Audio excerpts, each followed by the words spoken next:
Like literally embodying him. And believe it or not, but for a long time when he was younger, I thought that he was Korean. Are you one of those people who embodies kindness and niceness? Herbal techniques, and I was like 12 years old. That was my second acting experience, and I made people laugh. It was like really funny, like my expressions. I was like, huh?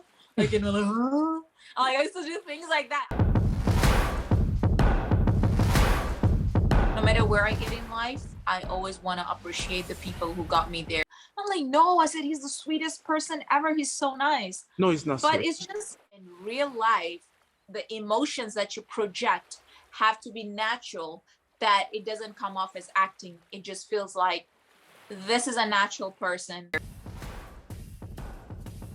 I want to be the first person to be in Hollywood, the first person to do things, because my goal is in the future, I want to go back. I want to build a studio in Fiji. Because the thing is, I have gone through so much damage and trauma, and I have such a thick skin. I went to his birthday, and there were people, they just came up to me and took pictures. They were like, Priyanka, and I'm like, okay, like I didn't need, so.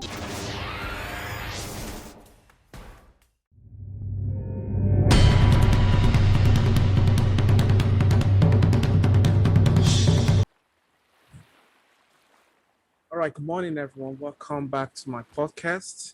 And on this podcast, we learn about leadership, communication, and networking, and also tidbits about filmmaking, acting, and how to improve yourself on a daily basis.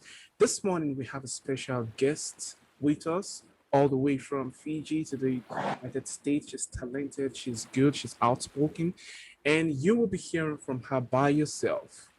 I'm talking about our special guest, Sheetal Dio. Sheetal, good morning. How you doing today? I'm good. How are you? Chilling. I'm good. So, Sheetal, you are from Fiji. Yes, I'm originally from the Fiji Islands. Right now, let's go back to your 10-year-old version back in Fiji. Tell us who the 10-year-old Sheetal is or was back in Fiji. Honestly speaking, I think when I was 10 years old, I didn't know right from left. I do know that I had a passion for acting and modeling ever since I was 6 years old. I was very dramatic, very animated. I think I still am, because you know me. So I feel like I'm very dramatic, very animated. And I think that I never took life too seriously. I still don't. But I feel that as a child, I was very relaxed. I don't think I ever thought too much of anything in life. But I do know that I used to imagine things, like imagine myself in films and stuff, and wanting to marry Keanu Reeves and stuff.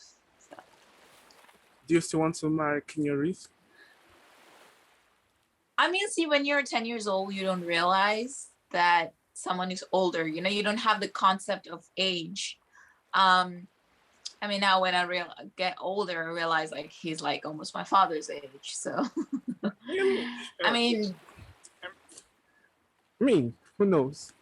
I don't know. He could be my daddy, you know? Yeah, look, it's fine. Look, you know what they say, love has no age preference, you know? So if you guys meet and the spark just emerges out of nowhere, who am I to judge? Do your thing. Yeah, but I think I respect him more as I would say, a very elderly figure. I have a very high respect for people who are, like around my parents' age. And I feel like I couldn't see, it's not that like, I don't judge people who do that, but I don't see myself loving or being in a relationship someone that's close to my father's age, or my brothers. I just like have a decorum, and I have like a standard, and I just like stick by it. So what was the thing that drew you towards Keanu Reeves? Honestly speaking, I know you know that I do martial arts now. It was the first ever English movie I ever saw in my entire life was The Matrix. And I always was like, oh my God, I want to be a part of it. That's like the movie that I've always, if there's one movie and I was like, oh my God, I so want to be a part of Matrix. Because of him, I took up what you call martial arts, and I was like, you know what, I want to do this. I want to learn how to fight. Growing up was a tomboy because I would like always be acting like I'm like, the Matrix, like moving back when my mom would like try to hit me with a flip flop and stuff when we were kids. And I was like literally embodying him. And believe it or not, but for a long time when he was younger, I thought that he was Korean. I used to tell everyone, I was like, there's this Korean guy, he's gonna be my husband. So I had no concept. Like I said, when you're a child, you don't have any concept of age or who they are and stuff. So yeah, and not just that, I did actually apply to Carmen Cuba casting for the role of Sati in the new Matrix movie. But I know that Priyanka Chopra is a part of it, so it looks like she has got the role. But I did apply. It's not that I didn't try. I did try. I know Carmen Cuba was casting for the new Matrix.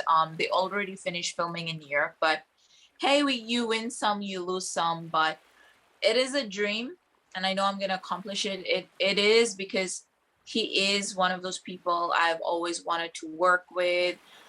Because of him, I learned to be kind and humane, and I love the way he thinks.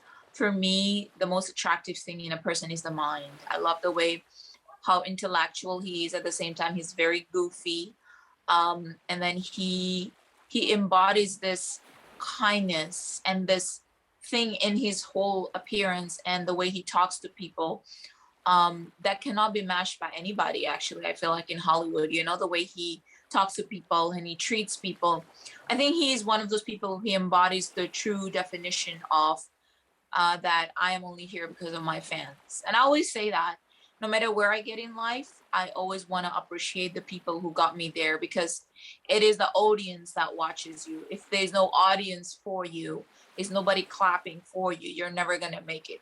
So it's very important that when you meet these people who made you who you are, you appreciate them. And that's the reason why I'm attracted to his acting, the way he acts, the way he carries himself in real life.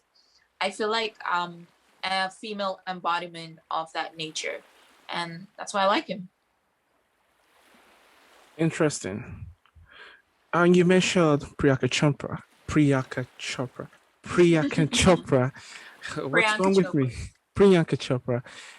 What's the and I'm sure you do have gotten this.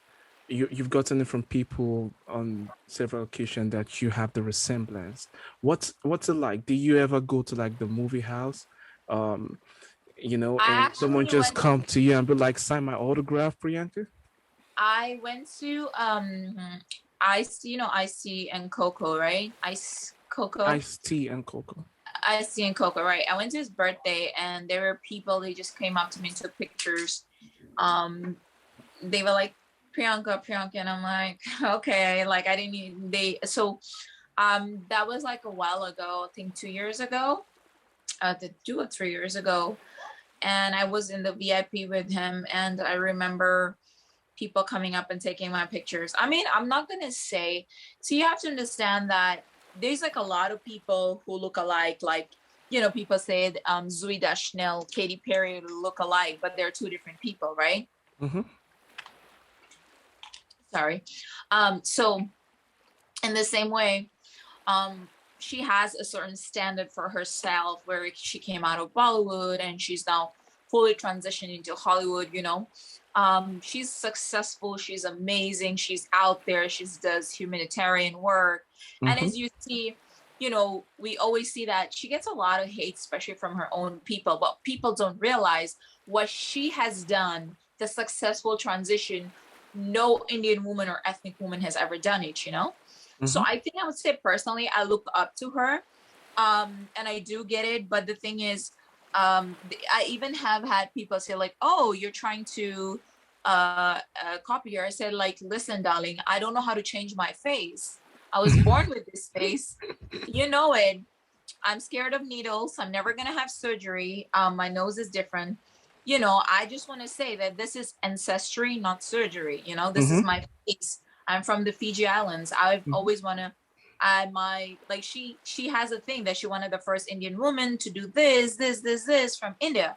Mm-hmm. Most people confuse me, and I said I have Indian heritage, but I'm not Indian. I am a full-blooded Fijian from the Fiji Islands. I'm a seventh generation, so it's like completely no relation to India. And I tell people, I want to be the first superstar star from my country. I want to be the first person to be in Hollywood, the first person to do things, because my goal is in the future, I want to go back.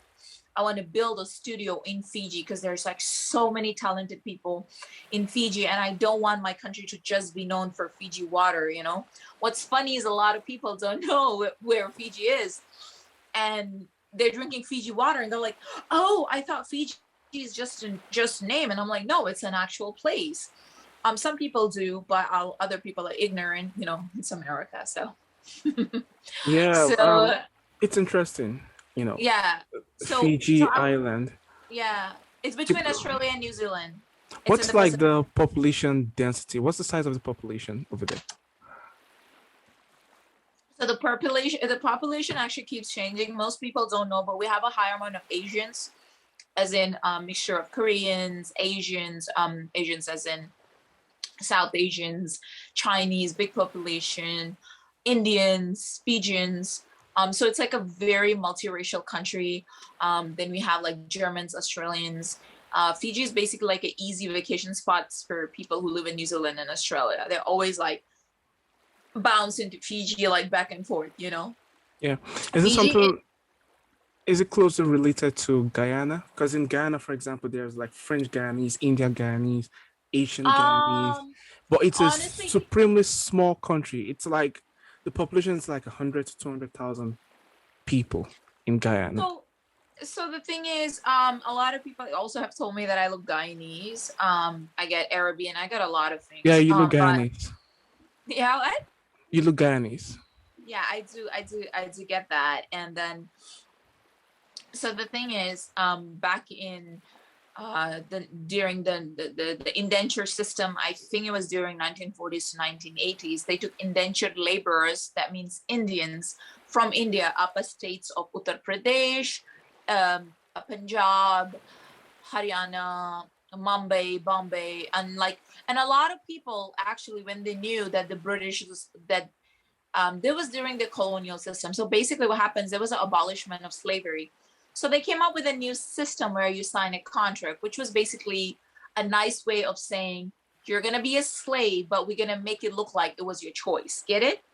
Mm-hmm. So they tricked. So they used trick. So they tricked these people into signing contracts, and a lot of people they came from like different states of the country to go with them, because for a promise of a better life, better future. And Indian people always have had the mindset of growth, being high up, intelligent, smart, educated, better life, right? So they took Indians from different parts to Trinidad, Tobago, Mauritius, Guyana, and Fiji was one of them as well. Africa and Fiji, and that's the reason why you see a lot of a mixture of Indians. So what happens is people in like Trinidad and Guyana, because there were like black slaves and Indian as well. So there was a lot of interracial marriages and mixes. That's why you see there's a lot of women with like a darker toned skin, but they look very Indian. I'm sure you know that. Mm-hmm. In Fiji too, it's the same thing. We had a lot of like interracial and a lot of mixing.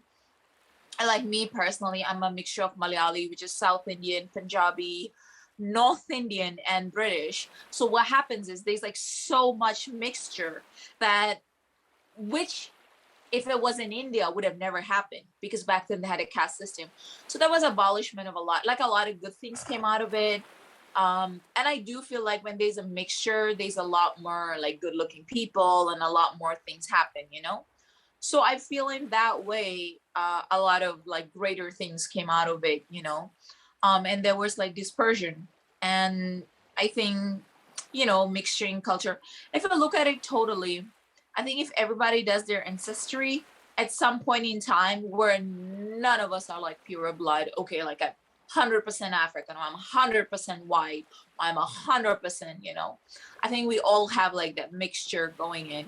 And I think with this breakdown, that's what actually happened. And a lot of people lost their language. I tried not to, but yeah, that's how it actually went down. Do you really believe in this DNA ancestry thing? You think it's accurate? Honestly speaking, if they can know with the DNA and ancestry how old the dinosaurs are, if they can know so much just by the DNA, you know, medicine is so advanced. If they can know so much, how much the blood, how everything functions, they can pull up a skull, they can do tomography, they can do so much, like what you call like you know, computer imaging, where they could like pull up an entire face, like, oh, this is what this person looks like with the DNA stuff, you know. What happens is the DNA imprints everything, you know. It has your bloodline, everything. It has carries so much information, you know.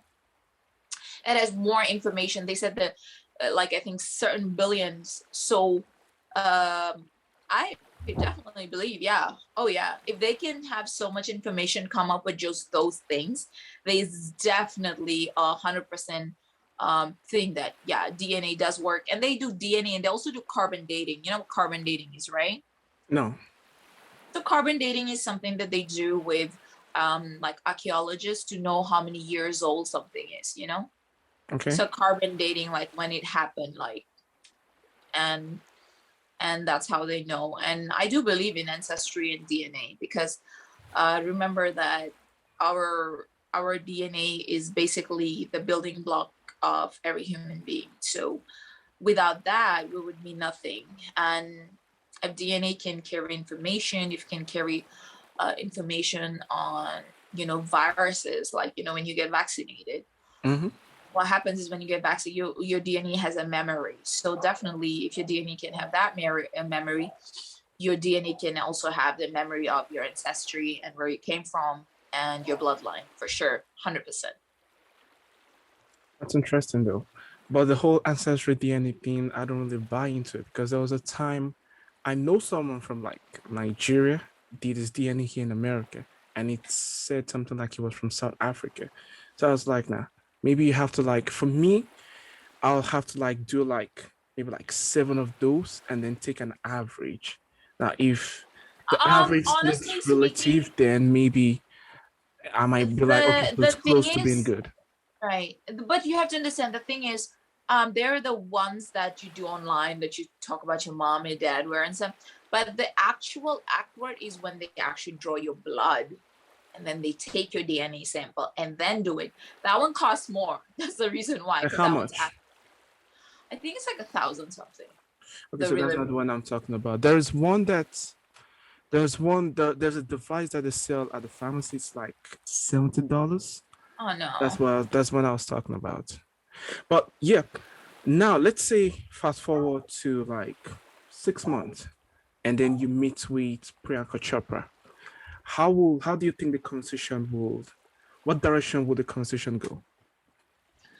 I mean, honestly speaking, I have a feeling they said that if you want to make $1 million, think like a billionaire. And even if you don't make a million, even if you don't make a billion, but you will get to 1 million. Get it? So to be a millionaire, think like a billionaire. Because in the process of thinking that you're going to make a billion, you're at least going to hit some millions. Get it? So with that concept in mind, I think I would definitely ask her the question that she said that she wants to populate the Hollywood industry with like more ethnic people, more people who are more like Indians and more people of color. And in the next 6 months, I think that's the question I would ask. Like, um, you know, you said that this is what you want to do, but are you doing that? You know, because uh, you know, the thing is, I want to know who she is as a person. You know, if I meet her, I want to know, how does she speak? Is she kind? Is she good? Does she speak to her fans with kindness? Does she have natural gratitude, like Keanu Reeves, Mm-hmm. And I met Adam Sandler in person. And when I met him, by the way, I didn't even know who Adam Sandler was, by the way. I was standing at the door. He just came up and started talking to me, having a conversation. We had a whole conversation about Fiji and everything. And it wasn't until he left and a friend is like, oh my God, he talked to you. And I'm like, oh, who was it? And they're like, oh, that was Ed. I was like, oh, okay. Because I had no idea that was him. Mm-hmm. And I was in my heart, I was like, wow, he is so amazing. And I Googled about him and his movies. So like for me, I feel, because I know myself and where I come from, I'm very grounded. So I want to know, as an actor, are you pretentious, or are you one of those people who embodies kindness and niceness? So I feel like you could be the best superstar, but the most amazing person. Mm-hmm. But how do you treat the people who actually got you there? Because if you don't have an audience, you're nothing, So I definitely ask her, like, how do you embody greatness? I would definitely ask her, what do you think about racism? There's a lot of questions I would definitely ask her. So I think I would like ask her, what advice would she give her younger self? Because, me being her younger self, I would definitely want to know how she moved to where she is. Because unless I know how she was moving, I would never know her, So I need to know how she moves, because it's very important to know. They said that walk in the footsteps that are way more successful than you, because learn from the best. And I think she is one of the best, I honestly, genuinely think she is amazing and awesome. The way she has just transitioned, no matter how much hate she gets from her community, I just want to say she is gorgeous. She is amazing. And she just made a name for herself. People love her, Yeah. So, even though we're not here to talk about Priyanka, but she's kind of a fascinating human being. We're here to talk about you. But I have like 2 more questions about Priyanka, and then we'll just leave Priyanka completely. So you got it. when it comes to Priyanka, when it comes to a highly successful human being, especially someone on that level, I don't think you can please everyone. I don't think you could be good to everyone. I don't think everyone will understand you. So if she gets hate from her people, I think it's normal. And if she gets love from her people, I think it's normal. Here's the thing about hate, Mm-hmm. People hate you. People are jealous of you because, number one, they cannot admit it. Number two, they're online, so they know they have a cover. Nobody knows who the hate is. People spew these things because somewhere along the line, they wish that they were them. Yeah, that's it. They wish. And whatever is lacking in them, they see in someone else. And they're like, why does she get to live her best life? Why does she have such a good husband? Why does she get to, people feel that. Yeah, I know true. That because that has happened to me, where people have spewed hate on me. I even had someone like straight up ask me, they're like, oh, do you have a facelift? Because how much does it cost? And I said, why would you ask me that? I said, I'm from Fiji. People in my country are beautiful. We don't do this needle stuff, this American stuff. We don't do that. Yeah. So I've even had like straight up people just like ask me. People straight up ask me if I have had a boob job. People in America, I think, are so ignorant. People have straight up asked me if I've ever had my lips done. People have asked me if I ever had like a nose job, and I'm like, no, I'm from Fiji. And I keep saying I'm from Fiji, and people are, what's that supposed to mean? I said, if you ever go to Fiji, I'm glad we're hidden, but Fiji has some of the most gorgeous, gorgeous, gorgeous people and most beautiful people in the world. I see people mention Ukraine, France, Montreal, New York, but if you ever go to Fiji, Fiji has some of the most good-looking, amazing humans, athletic, natural, And the thing about being like at that height and being kind, I think there's a way you come across as people. I want to give Keanu Reeves an example. Keanu Reeves is he's a global, he's the biggest star ever. And I don't think he tries to please anyone, but it's the aura you give people. You know, you have to have that aura where people are receptive to you. And even when he has to say something, and if someone's mean to him, he says it in a way that makes you think. And that's what you got to be. Say things that is thoughtful and triggers something thoughtful. Otherwise, don't say it at all. And I love that. That's very true. Say things that will make people think. Unfortunately, not a lot of people think so. But then, but guys, pay attention. Fiji is a country with a lot of gorgeous people. So if we are traveling, you know where we're going to. So tell us about how you evolved from the 10-year-old version of you into gradually becoming a professional actress. What has your process of becoming a professional actress? What has the process been like for you so far? So when I came to America, I didn't have the money. So I went and I observed while everybody was busy about the food and stuff. I started off with background acting. And it's so funny though. Every time I would be on set, I would always be upgraded. Like always. Like they would either put me next to the main actor, or they would just like upgrade me, and I had no idea like why. And I remember when I was on the set of Bull, the director, and I was a non-union, he even offered me a role.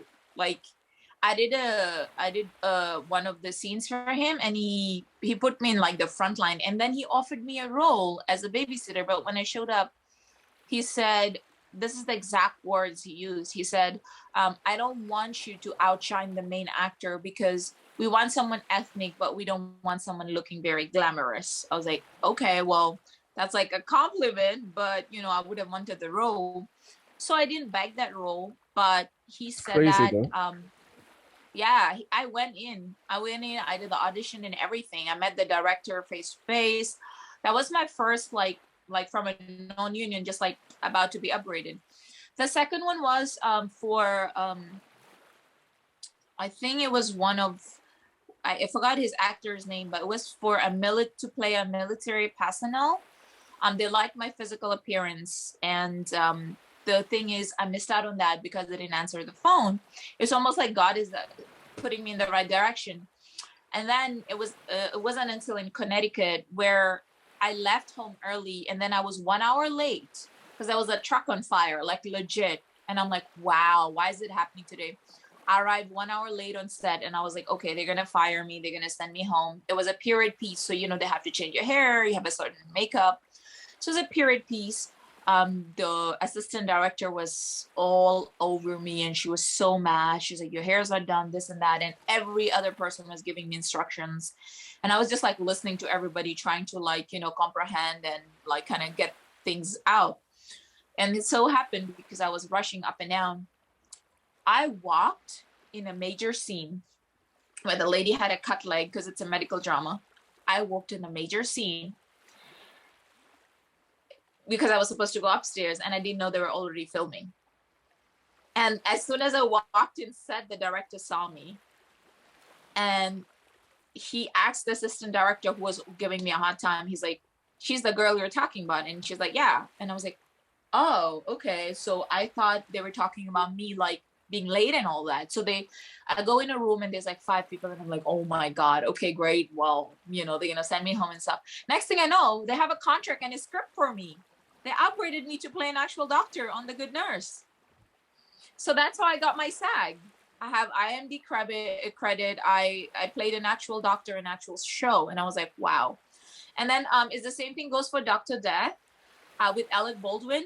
So this thing is, I genuinely didn't, it's not that I don't know who Alec Baldwin is, but when I walked on set, he was in his almost like pajamas, and he had like this shirt, he had his beard, he wasn't like all groomed. I think it was very early morning, so we're there for the practice run. It's a medical drama.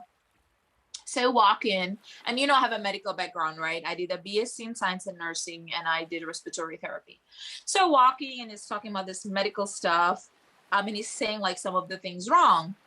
So I had no idea. I walk in, and he's like, I'm like, no, you don't say it like that. I'm like trying to teach him the medical thing. And I had no idea who this old guy is, right? And then the director comes in, and he's like, oh, who's this girl? And And then the person is like, oh, she's one of the special features. And they're like, oh, okay, we're gonna make her part of Anderson's team. Anderson is Alec Baldwin's team. And they're like, oh, we'll make her part of Anderson's team. And every time Anderson's team goes into surgery, she's going to be his lead surgical nurse.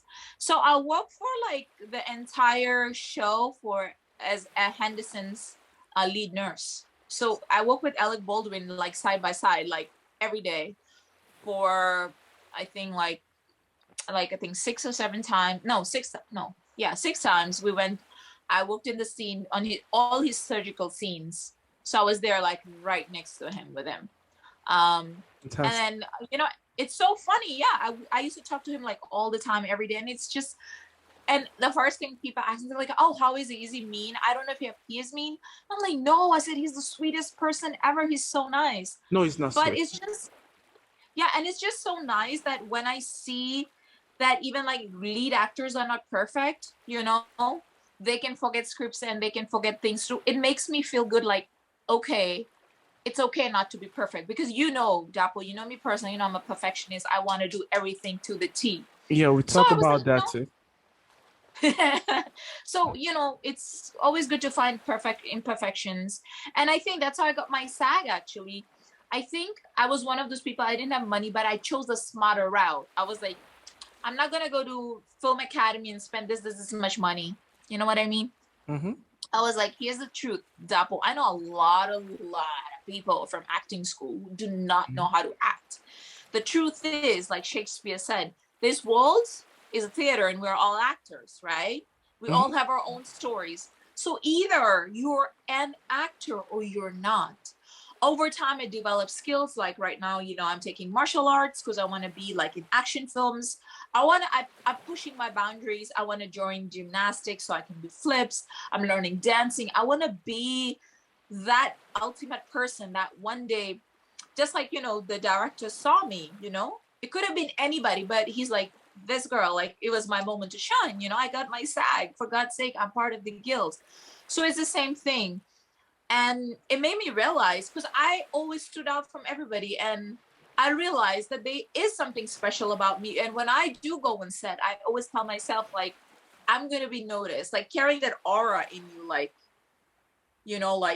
how do you walk? Like when you walk, how do you talk? When you talk, do people listen to you?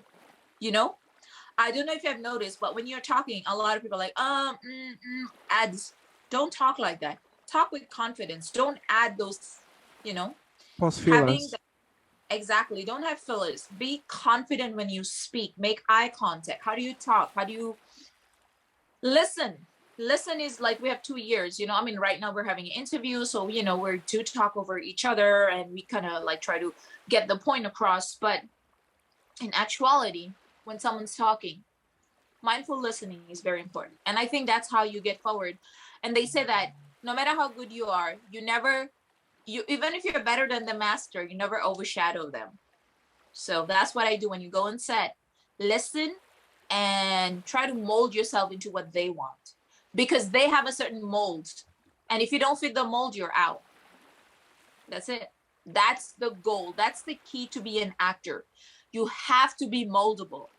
It's not like, oh my God, if I fell in the dirt, then my hair is still good and fly. No, you fell in the dirt. You have to be dirty. It's not like, because I know a lot of, because I used to do modeling, so I've been on set with models too, and they'll say, oh, I don't like my hair and makeup. No, darling, no. You have to be moldable. You have to fit in what they want. They want a character.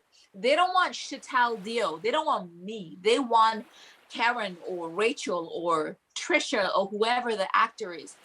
They want a bubbly, fun person. You mold yourself into them. They want a sad, psychotic. You mold yourself. You have to be moldable.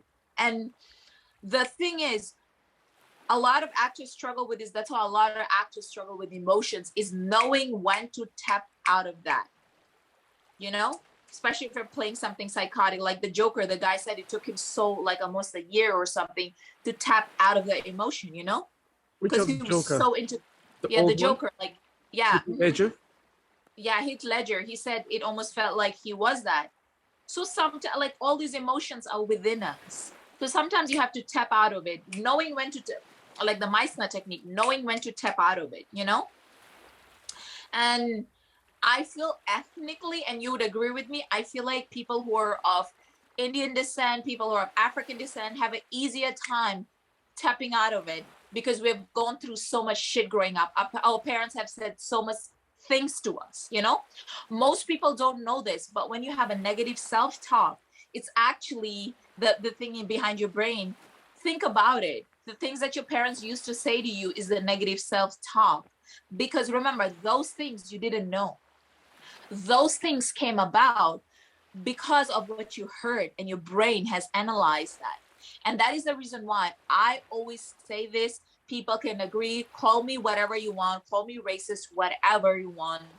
But a lot of ethnic people have easier time coming out of a character and not having mental disturbances or, you know, emotional disturbances than people who are Caucasian.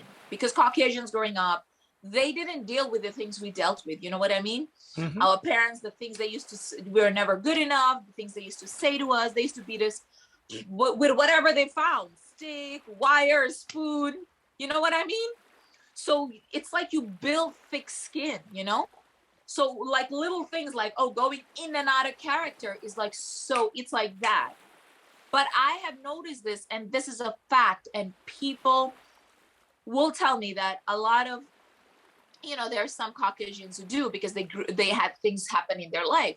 But people who have not gone through trauma, people who have not gone through damage, people who have not gone through stress, they are the people who struggle with going in and out of character because they're not able to bounce back from it. The reason with us is growing up as a child, we have been bouncing all our lives, you know, bouncing back through feelings, emotions, in and out. And that's why for us, we make like a stronger characters and we come out easily. And that is the reason, that's one of the things that I always was like, oh my God, what if I have to play something psychotic and this shoot goes on for 6 months, you know what I mean? Or 7 months. Am I going to be able to come out of the character? Absolutely. Maybe snap out of it. See, I'm the kind of person, I could love someone for like 4 years, but one wrong thing and you're like, it takes me one day to get over someone. As crazy as it may sound, and that's how I know. And I think people may not realize it, but I feel like nowadays people are so like snowflake, you know? I think it's very important to teach your kids to build a thick skin. And to be an actor, you have to have a thick skin, because if you don't, very soon you're going to be trampled over, you're going to have emotional problems. You know, look at how many actors have committed suicide, you know? Mm-hmm. Think about it. Mm-hmm. Actors having emotional, actors having therapists, actors going to, you know, rehab and all that, because they don't know how to handle these emotions, and the society doesn't help either, you know? Yeah. And I think that is one of the reasons why you have to have thick skin. To be an actor, build thick skin, because if you don't, you're going to be hurt. And that's a fact. Yeah, you said something really, really super ideal, especially when you said an actor needs to be moldable. That's really true. You need to be able to snap in and out of different emotions. And this is the part where I give a lot of credit to a lot of actors out there that I've seen on screen, that I've worked with, because it's never easy, you know. And what you said about Caucasian, I remember I was working with this lady on set once, and the character was a broken character.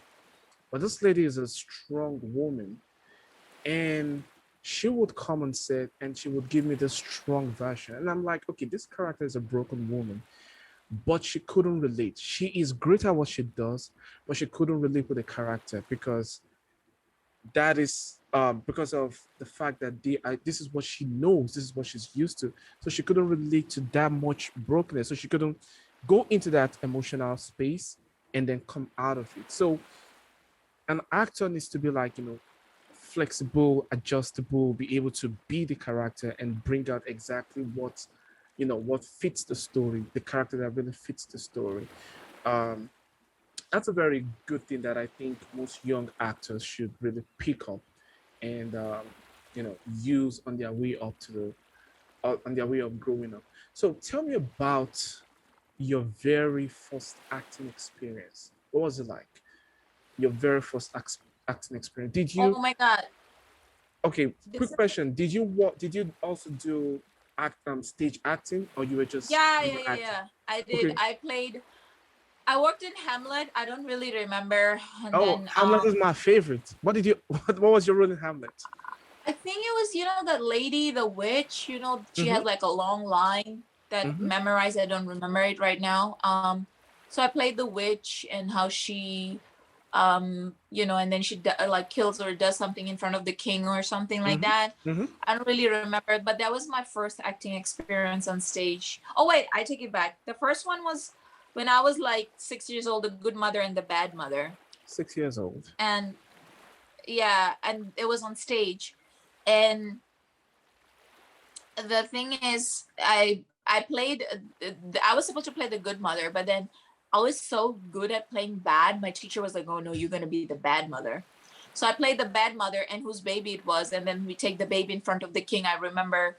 And then the king is like, oh, this is your baby. And the good mother starts crying, and I'm like, yes, kill the baby, because if I can't have the baby, she can have the baby. Kill the baby so both of us don't have a baby. So that's how they know that I'm the bad mother. And then there's a fight scene where both of us, we start like pulling each other and pulling the baby. And then I remember the teacher had to come and separate us, because me and that girl, we actually started like pulling each other's hair and like literally really fighting, because we were 5 years old. Mm-hmm. And the teacher had to come on stage and separate us. Mm-hmm. That's a And then story.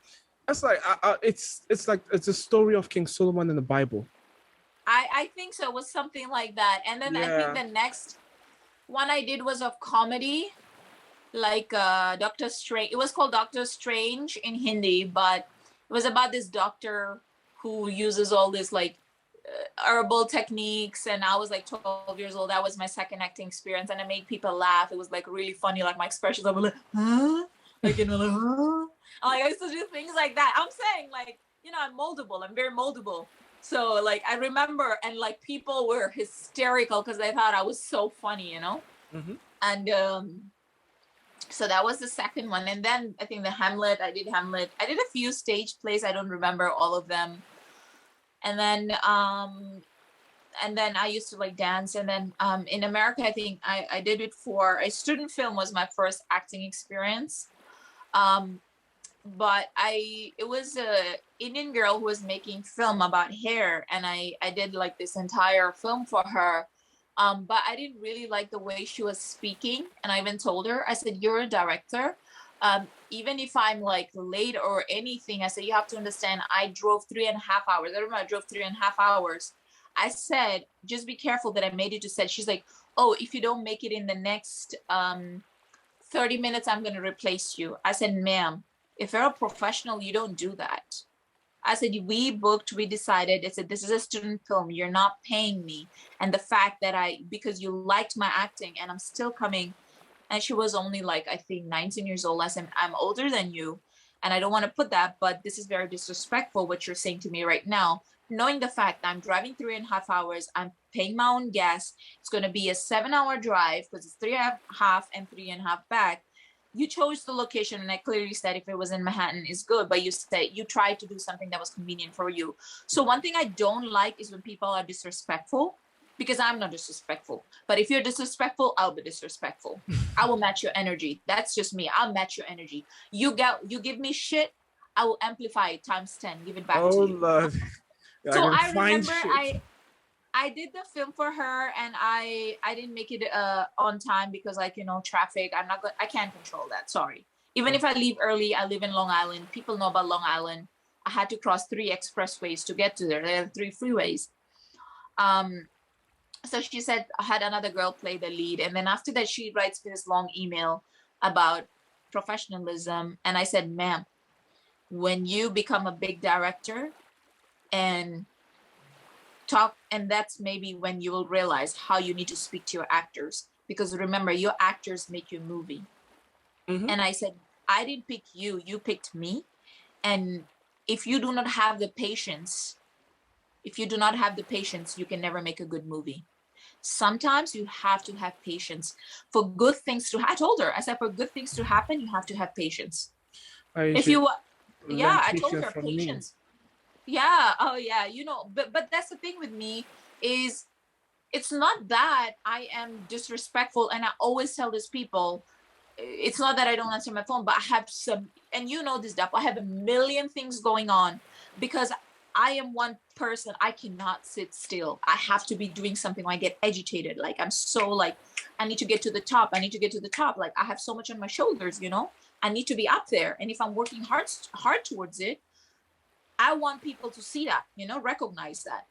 And that's what I'm doing. And if someone doesn't see that, then I don't know what else to say.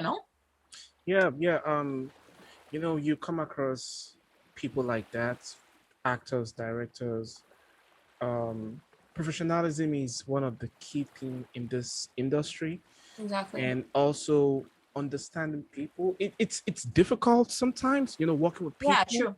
I've been on set with like 30, 40 people. I was the Right. director, and everyone will be asking you, they want this, they want that, they want this. Right, Part right. of the thing is, division of the responsibility. You have like a good AD who's very reliable, who people can go to. Now, if the AD can fix that, then they come to you. I've been on set when I had a DP and the DP was like, he wasn't going to film, Mm-hmm. and how do you handle that? Do you yell at the DP like, oh, I'm paying you? You don't ever do that. You find a way Mm-mm. around it.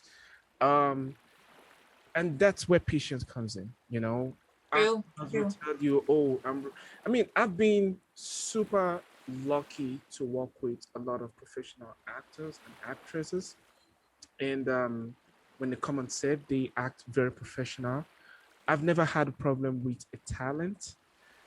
Um, if I've ever had a problem with the talent, I think it was someone that I've never seen in person, Mm. because it was one of the films you were filming back in like your second year in college, and I had this actor, and we never met in person. It was like an online thing. You just needed an actor to come fill up a role, and he said he was going to be there, and he just didn't show up on the day of the shoot. I was like, bro, what's going on? I was like, something happened. I was like, okay, this happened. And for me, when things like that happen, I remember the very first time I was going to film, and then my actor broke his leg. And we've done table read for like a month. We've done rehearsals, we've done everything. It was like 3 days to film. And the actor just called me. He was like, yo, Dapo, I broke my ankle. I can't walk. I was like, how bad is it? He said, it's really bad. I said, is this Mm-hmm. something that we could film you? And you will be, while you're sitting down. I was like, send me a video of you walking. This guy was on crunches. He couldn't walk. And it was so bad. And we were like, I was good with him. I loved his performance. He was a great actor. We did like a preview of the rehearsals in class. People loved his performance. I was like, what am I going to do? And then I talked to my professor. My professor was like, it's your film. You make the call. So I was like, what am I going to do?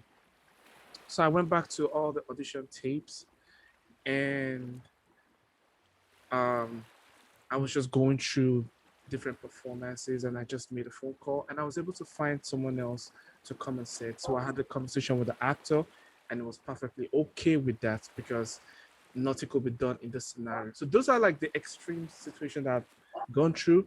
One thing about me is my mind is always prepared for anything on set.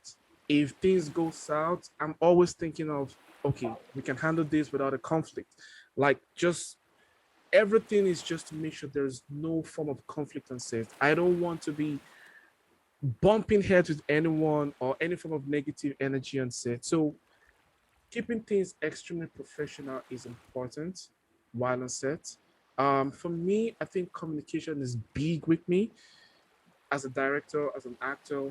Always make sure you're in touch with the director, or if I can't stay in touch with the talent, I have my AD stay in touch with the talent to make sure, oh, the talent is running late. Okay, fine. Let's see what we could do to make sure. So the whole thing is professionalism and communication. And as you go through this whole career thing, as you get bigger in the industry, you will still see more. You will still see more Mhm. of these people, but then the trick is to not let it get to you. Handle them professionally, and just Mhm. if you can work with them, work with them. If not, just wish them well and just move on. Everyone will still meet at the top eventually. That's one thing I believe in. You can't stop me and I can't stop you, and we'll all meet at the top. And when we meet at the top, we will definitely remember how we treated each other. And that is why I do my best to keep Mhm. a good relationship with everyone that I meet now. It's Mhm. it's it's a tough job, but sometimes you just have to do what you have to do. Um, so I was gonna ask you, what's your genre of film? Like, if you go to the movie theater, what genre of movie do you like to see? And if you are acting, Honestly speaking, I genre like of to see. movie do you like to act? I like all of them. I like to be moldable. I don't want to be fit in a box. It depends on my mood. I Mm-hmm. like comedy. I like fun. I like thriller. Depends on what I'm in the mood for. If I'm on my time of the month, definitely scary movies, thrillers, dark, because I'm in a mood. To But like I like, rip people off. yeah, but depends. It's very depends, and it depends on the company I'm with. I usually like to let the people I'm with decide what movies to watch, because then I can know from people like, oh, so this is the type of movie, this kind of. So from personality, and gives me a source of like what kind of movies I would choose for myself in the future. So most of the time, I love when people choose movies, and I would just like the tag along and watch with them. I'm not picky at all. But the only thing I'm picky with is food. That's it. I get to choose the food. You choose the movies. I choose the food. That's it. Nobody. And you know what's funny is, Dapo, every time we go out, my friends, they give me the menu and they say pick food for us, because I'm so good with ingredients, food, taste, palate, just that's it. But for movies, I let people pick, because in that way I know which character, Mhm. and I think when I go and watch a movie, I see how did they do the VFX, how did they do the CGI, Um, how's the actor acting, how's the acting, like the Black Widow, right? I watched the movie Black Widow, and I didn't even know who she was. Her name was Florence Pugh, I think that's pronounced Pugh. This girl, she took over from Scarlett Johansson. Like the entire movie, she literally was a supporting character. But I forgot who Scarlett Johansson was because of her. Her acting was so good. She did the Russian accent so well that the friend that I went with, I had to like ask him like 4 or 5 times that, hey, is that like real? Is that the accent real? Is that any? And the person was like, no, she's American. She's American. And I'm like, wait, so she doesn't talk like that? Like, I couldn't believe it. That's how good she was. And then I'm like, wow, I want to embody that in a character where you forget who this person is. I forgot that she was an American. I forgot. I didn't even know. I had to Google research about her. So me, I watch a movie, I watch a character, how they act, body language. They say when one of my friends, a good friend in India, he made a movie. He makes a lot of like movies and stuff. He gave me a very good advice, and it stuck with me to this day. He said, um, when you're acting, remember everything is acting with you. Your background, your lights, the shadows, cinematography, your actions, how you acting. Like you cannot just be talking. Let's say you're sitting at the dinner table. You cannot be like, oh, so how is the food? Yeah, like you can just have like emotion. You cannot just be reading lines. Obviously, you'll be eating and talking to someone, conversing, your body language, your eye contact. How do you talk? Acting is basically your embodiment in real life. It's like real life to real life. How can you know, there are certain times where you have to over exaggerate certain things, like, fight scenes and stuff. But you have to balance your real life and real life, the emotions that you project have to be natural, that it doesn't come off as acting. It just feels like this is a natural person. This is how it is relatable. When people can relate to your character, that's how you build an audience. That's how you build a fan base. Being relatable. And I think every time I would ever choose a character in a movie, it's all about me being relatable, and that's it. I was gonna ask you a question, but you kind of dropped in the answer to the question before I even asked it. Are you the type of person that when you're watching a movie, you're like breaking everything down, even though we have people around, you're like, no, our acting is not so good. Our acting is really good. Oh, the VFX. Now I don't want to watch a movie with you. Then. Yeah, but I don't say it out loud, but I'm like watching it, you know? So like one of the scenes, like when, okay, so this is the thing with me is, right, when Fallen Spug, she was like doing the flip over scene, right? So, you know, the stunt, obviously she didn't do it. The stunt girl, like I saw her, and if I was at home, obviously I would have paused and like circled it, like, oh, okay, I see her stunt girl, you know? Like I'm so good at nitpicking. And the reason why I do this is not to judge a character, but to become the best version. I know it. The problem with me now is I'm not discovered. Like nobody, I mean, one person has seen, I mean, like, you know, Dapo, every time I've been upgraded, every single time a director has seen me, I was upgraded right away. The director of Bull saw me, he offered me a role, which I didn't get because he said, you're too glamorous. Basically was trying to say, he said, I don't want you to outshine the lead character. The lead character is an older lady in her 40s. Then I got upgraded with for the Dr. Death. Then I got upgraded for Good Nurse, and I got a SAG, right? So what I'm trying to tell you is it's all about being noticed and seen. And then that's the reason why, like I say, like I want to be that polished diamond already waiting at Tiffany's. You know what I'm saying? So right now I'm learning martial arts. I'm polishing myself, my acting ability, how I present. So when that opportunity comes and they see this big diamond, they're like, wow, okay, this is the girl I was waiting for my movie. My goal is one day I want Steven Spielberg to like be like, notice me, you know?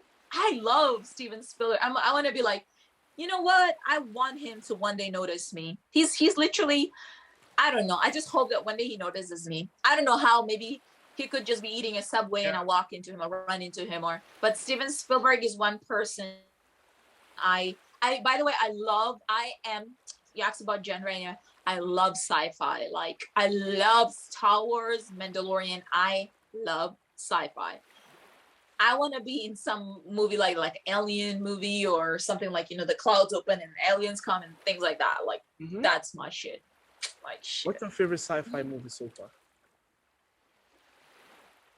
I think I would say The Mandalorian, everything from the Star Wars.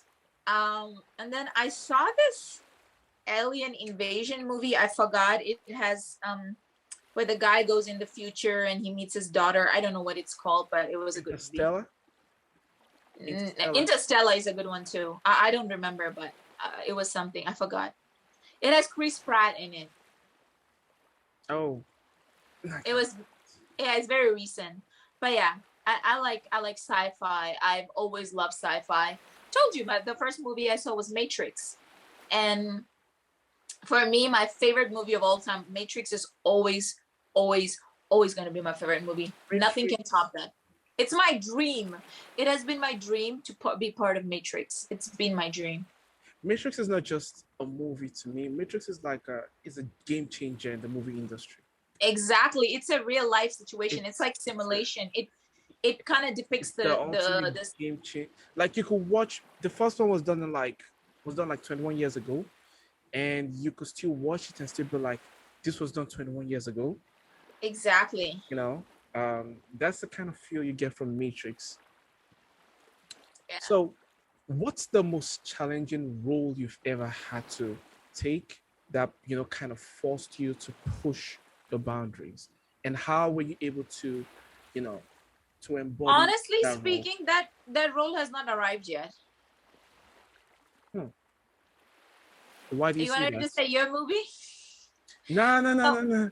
No, so far that role has not arrived yet. It has not arrived. It has not arrived yet. So why do you say that? Because the thing is, I have gone through so much damage and trauma, and I have such a thick skin. It will have to be something very, very, very extremely special for me to push boundaries.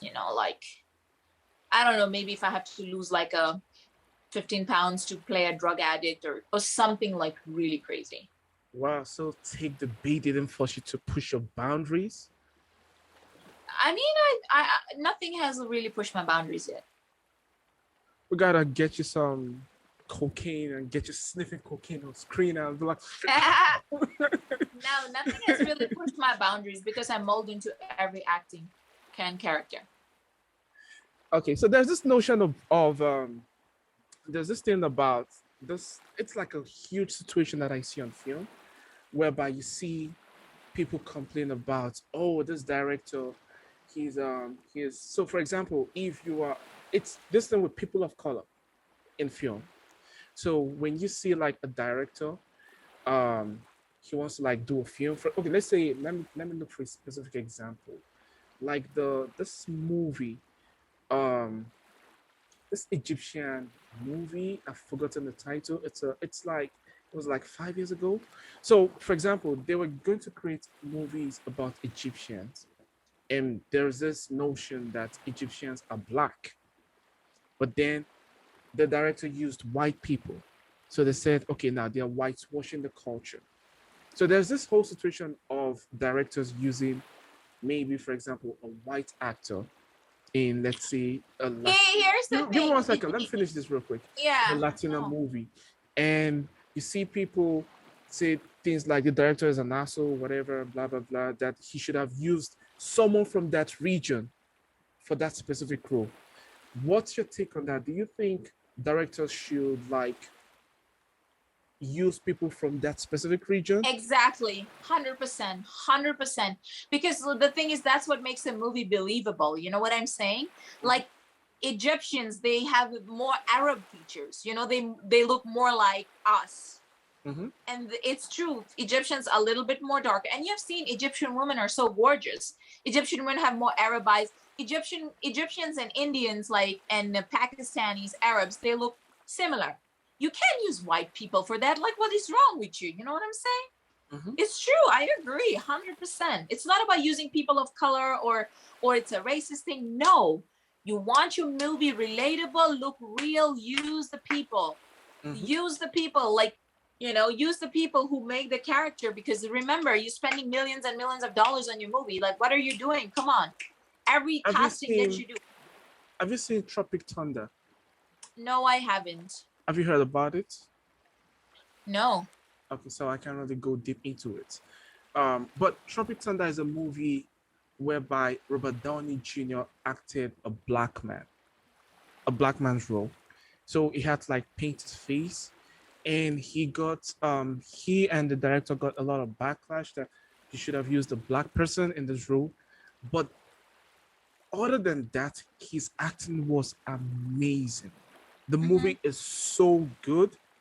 It's so believable that you will think with the makeup, and everything, you would think it's that he's a black man. You understand? Yeah.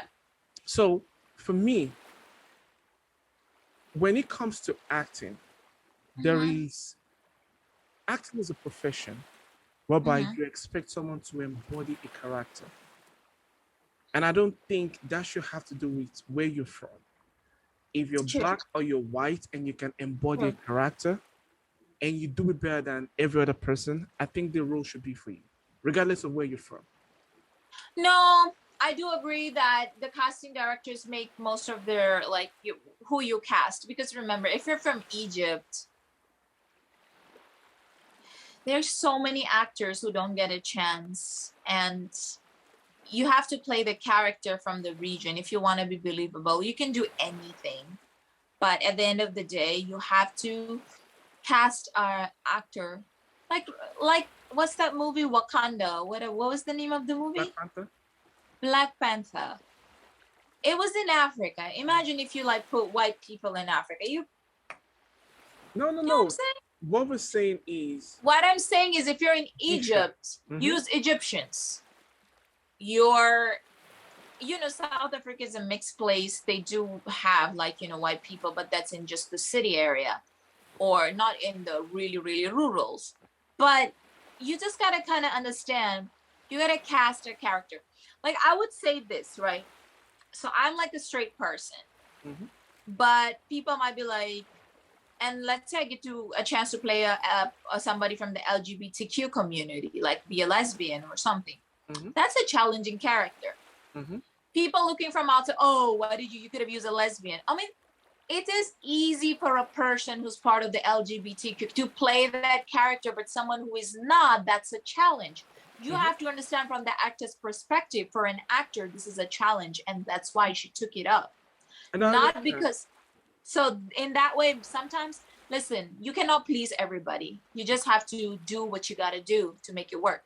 So what would you do if you're a director and you want to make a film about Egyptians, for example, and then you went to Egypt and you auditioned all the actors in Egypt, and then you also auditioned actors from America, but the actors from America performed the role better during the audition than the Egyptians? Are you still going to say, oh, because they're from Egypt and it's an Egyptian movie, I'm going to put them in the film, even though the Americans or the whatever, the exterior people, their acting during the audition was way better than the ones from the indigenous place? Honestly, to make it authentic, one thing they say in auditions, they said you got to be perfect, but not too perfect, because the thing is, then the director will know, oh, is this person moldable? So the thing is, I think before you even do, you have table reads, you have auditions, you kind of build into the character, and I think that's how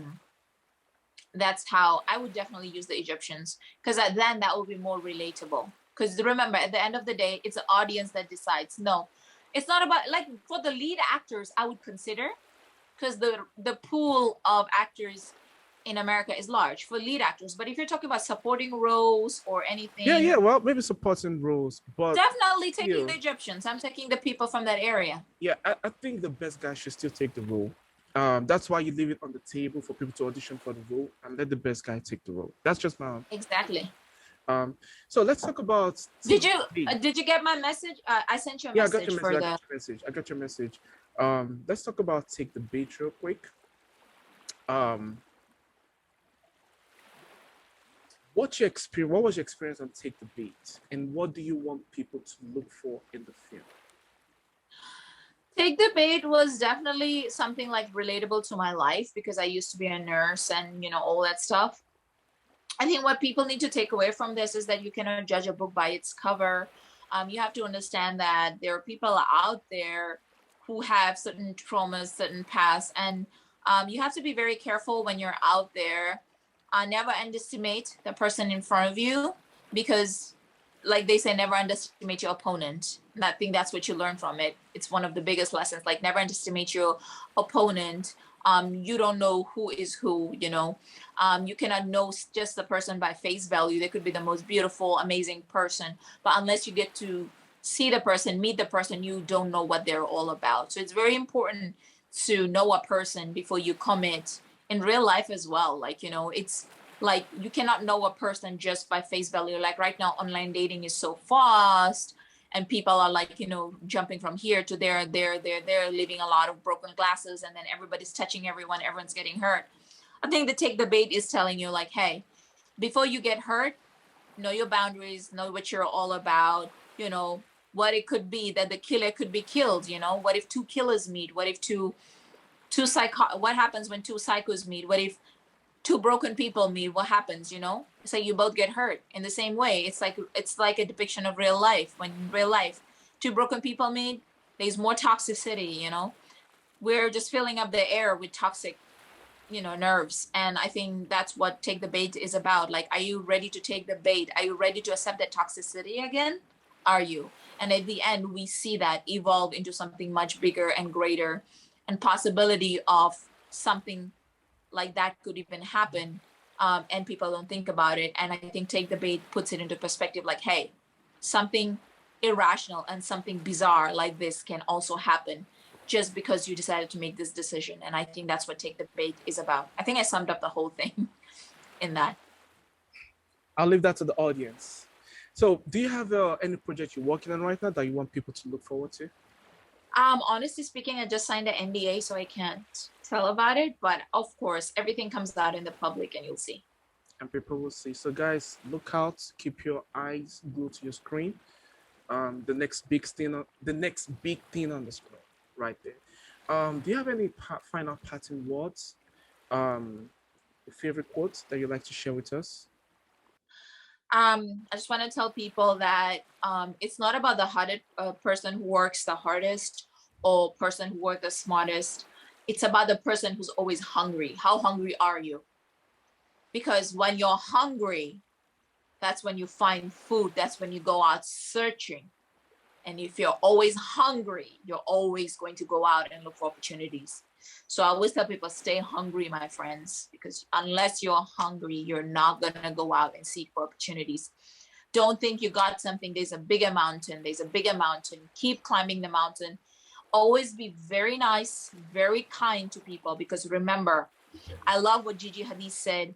When you walk in a room, you have to be the nicest, amazing, caring, kindest person, because there's always someone's going to be prettier than you, someone's much more nicer than you, someone much more kinder than you. Always have this mindset that you are replaceable. Everything in this world is replaceable. Like you replace your furniture, people replace people, for God's sake. Remember, you are replaceable. Never forget that. So in order to hold your place, you have to hold your place in someone's heart. And in order to hold your place in someone's heart, you have to be kind. You have to be nice. So remember, want to hold your place. You want to be irreplaceable? Act irreplaceable. Act like there's nothing better than you. There's nothing more than you. You are enough. If you want to show people you're enough, make your place in their heart, because whatever stays in the heart, it's hard to get out. Even if they do try to replace you, always have made a place. You basically, you can say in a simulated form, you stay in someone's heart. So remember that.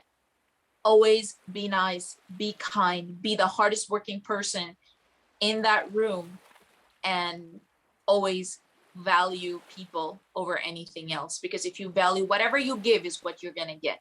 And that's my final words. That sounds like 3 words to me. Just do the work. Keep doing the work, guys. And thank you. Be hungry, stay hungry, and stay kind. Stay hungry, stay kind, put in the work. Nothing comes for free. Whatever you have, you want to keep it. Make sure you always put in the work. There's no secret to this thing. Sheetal, thank you so much for joining me on this podcast session. Thank you for the wisdom that you shared with us. I appreciate that. The audience loves it as well. So thank you. And I hope we get to have you again after your big project. This show is coming to an end real fast. Guys, thank you for joining us from the beginning to this very session. We appreciate you. If you are not yet subscribed to this channel, make sure you click the subscribe button. Like this video, share this video. Don't be selfish. Make sure everyone sees this, your friends, your family. There's a wealth of knowledge, wisdom that you could pick and use for your own personal life. So make sure you tap into this. We're not just putting out this content just for the fun of it. No, we're doing it so you guys could use it to improve your life. So guys, remember to always be your best self. Take care, everyone. Bye.